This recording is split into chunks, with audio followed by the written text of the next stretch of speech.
Hello everyone, welcome to Organic 1 Lab. This is the pre-lab lecture for bromination of triphenylmethane using NBS or N-bromosuccinimide. It never gets old saying that. Anyway, so what we have here today for this experiment is a radical reaction.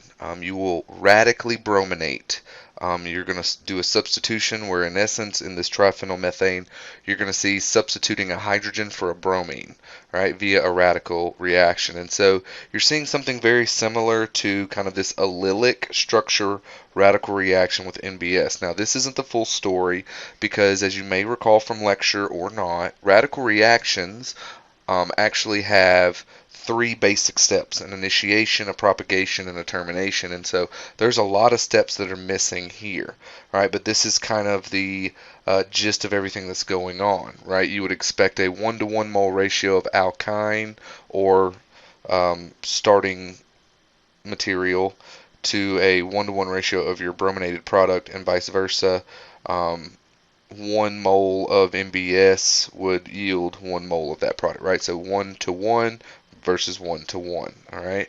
And then it being a radical reaction, you need some type of initiator like light, heat, a peroxide, or in our case, our initiator is this 2,2-azo-bis-2-methyl propionitrile, all right?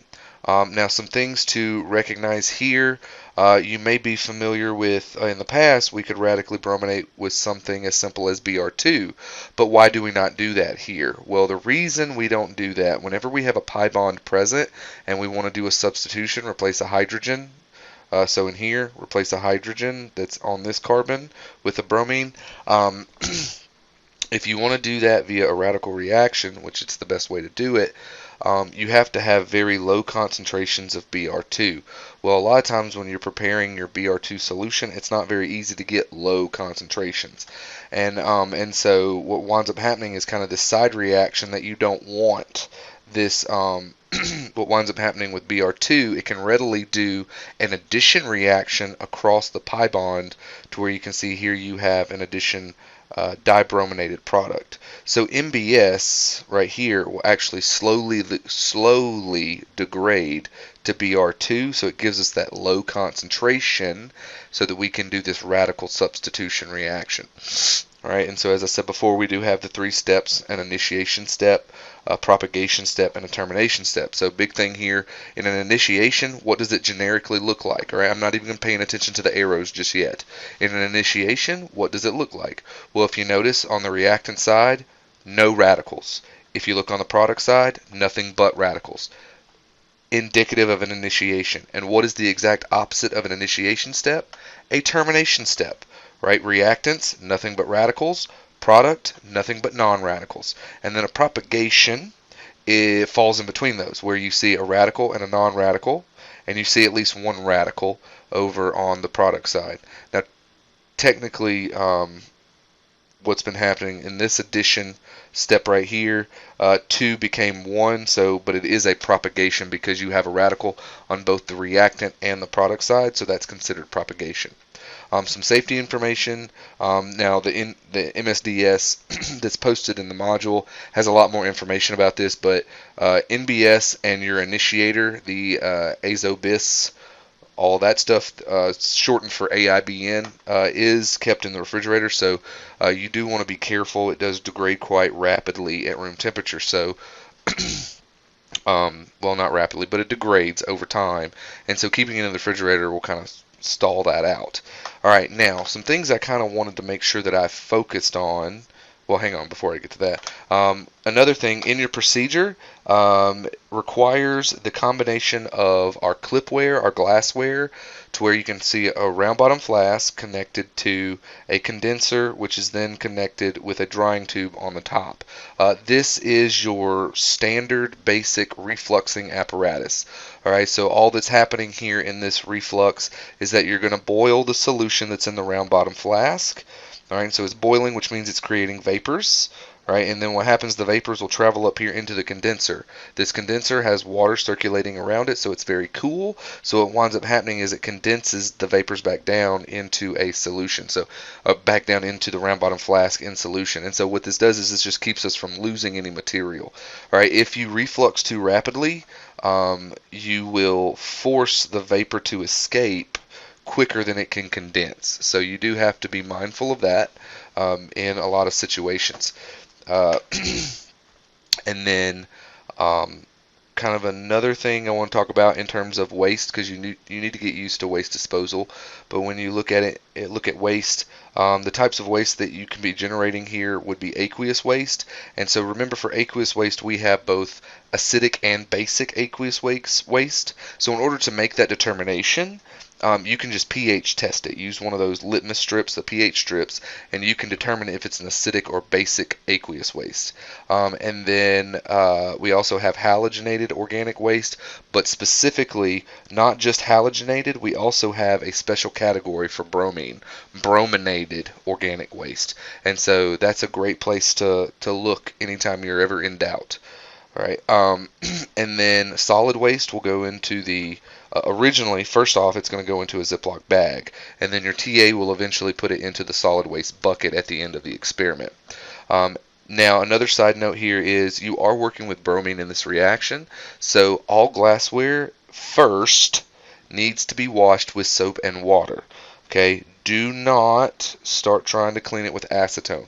First, wash it with soap and water so that you can try and grab anything that's stuck to the glassware, aka bromine, because bromine does react with acetone to create a lacrimeter, and so you don't want to be crying and people going, "What's wrong?" and be like, "It's my lab." Right? So I don't want people thinking you're crying because lab's that bad. Honestly, I don't think it's that bad. All right, it might be a headache at times, but I hope you're not crying over it. All right. Now, talking about some kind of key chemistry here in the realm of what's going on.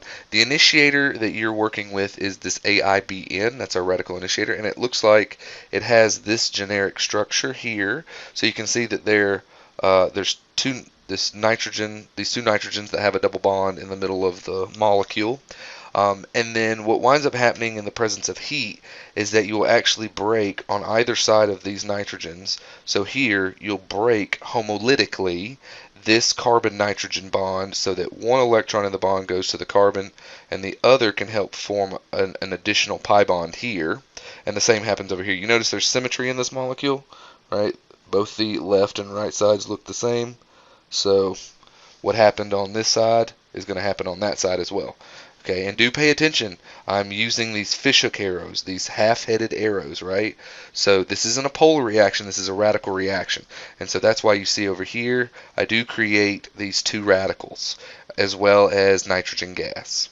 Okay, and then, we talked about it, why MBS and not bromine, and not just Br2, right? Because if we use MBS as our bromine source in the presence of a pi bond, because if you think about it, we have triphenylmethane.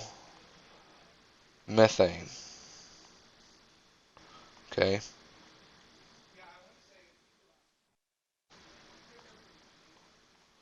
So this is the generic structure of your triphenylmethane, right? So you got a ton of pi bonds in there. So if a pi bond's present and you're using something as simple as Br2, you could have it's readily available to react with the pi bonds via an addition reaction, and so we don't want that. We want, especially in these allylic structures, starting with allylic structures, we want MBS. It degrades very slowly into Br2 so that we prefer the radical reaction and not the addition reaction. All right, and then lastly, kind of going through these individual steps for our reaction. Okay, because I keep saying it, but I haven't really elaborated on it. So when we look here, let me zoom in some. All right, so we have three basic radical steps, right? So, but before we get to our three radical steps, the first thing that happens is we do see the degradation of N-bromosuccinimide into Br2. All right, this happens very slowly, so we get a very small concentration of Br2. And then in the presence of heat or light, right, we're going to see that bromine slowly break apart into 2 bromine radicals. So that's our initiation step. For our propagation step, you're going to see one of these bromine radicals coming down here and reacting with our triphenylmethane. All right, and so specifically what we're going to see happen here is this hydrogen is what's going to and finally at the end get replaced with a bromine, substituted with a bromine. And so this carbon-hydrogen bond is what's going to homolytically break, right? So that one electron will go to the carbon here and the other electron will go to form a bond between form a bond with the bromine. So you have HBr and then you have your triphenylmethane radical. Okay. Now why does it favor this hydrogen? Right? If you go back and look very quickly,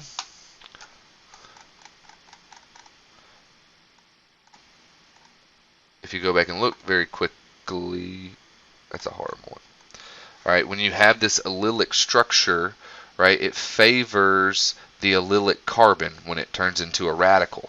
All right, and so you have something very similar to that in your triphenylmethane, right? So if we go and look at your triphenylmethane, right, so you have a double bond and then a single bond, right? That carbon right there, right, double bond, single bond, right? Double bond, single bond, double bond, single bond. So in all of those, all 3 of these benzene rings help make that an allylic based carbon, right? Now technically, since that's a benzene ring, we do call that benzylic, but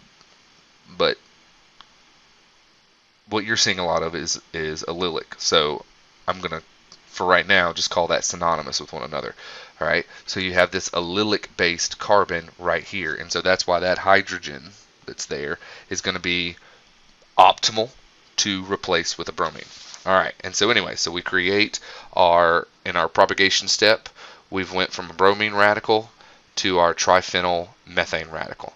All right, then in our termination step, you notice we made 2 of these bromine radicals, right? So the second bromine radical will come down and now react with that triphenyl radical, right, to give us a non-radical, and that's our termination step. All right, I feel like that should have you more than adequately prepared in terms of the chemistry for the pre-lab.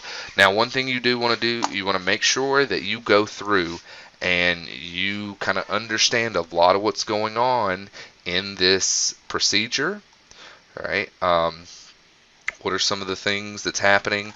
And then another thing is you need to get used to going through and looking at these chemicals that are listed and finding the MSDS, right, which I pretty much give them to you in a PDF. So find the MSDS and kind of go through and understand what's going on there, because you have to prepare it for you have to write it in the safety chart anyway.